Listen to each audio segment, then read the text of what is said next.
Welcome to episode 49 of Sean's Take on Asia, where we touch on the latest news on digital asset development and policy updates. Let's start in Japan this week. The country's financial services agency is drafting new laws to prevent domestic assets from being transferred out of the country in case foreign crypto exchanges go under. The amendment will include a holding order mechanism, which has so far been only applied to those firms registered under the Financial Instruments and Exchange Act. This proposal will now be extended to include all virtual asset service providers falling under the Payment Services Act as well.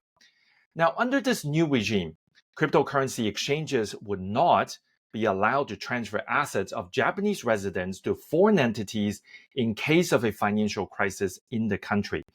This is a measure to prevent situations wherein local investors lose money due to bankruptcy by exchanges operating overseas. This move is obviously a lesson learned from past industry turmoil, such as the FTX collapse. Now, while this proposal puts more restriction on operation in the exchange area in Japan, the FSA is, however, considering new lighter weight legislation for cryptocurrency intermediaries that are not crypto exchanges.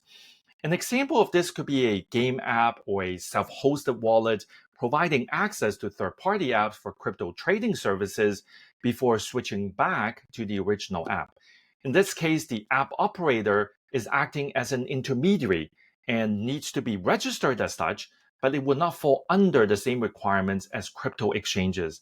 They will still be obligated to provide disclosure information to users, subject to advertising restrictions, and potentially liable for damages if something does go wrong. This new intermediary proposal is very similar to what CCI has recommended in our DeFi policy framework published last year. So good to see similar views being considered now in Japan. Let's now cover some updates in Taiwan as well.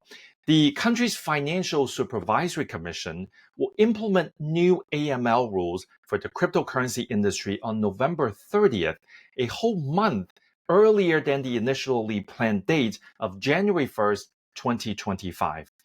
Under the updated regulation, cryptocurrency companies serving Taiwanese clients must register for AML compliance, and the failure to register to the new rules could result in up to 2 years of imprisonment or fines of up to 5 million new Taiwan dollars, which is roughly around 154,000 US dollars.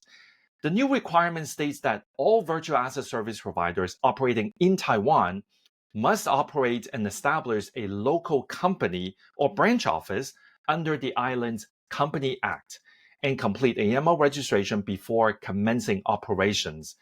The update also requires companies to prepare and submit an annual risk assessment report to the government. All of these are setting up to be the foundation of a dedicated crypto legislation in Taiwan by June of 2025. That's all for the week ending November 29th. If you like this content, please follow me on LinkedIn and subscribe to the YouTube channel. Until next time, keep innovating and keep demonstrating the transformational promise of Web3.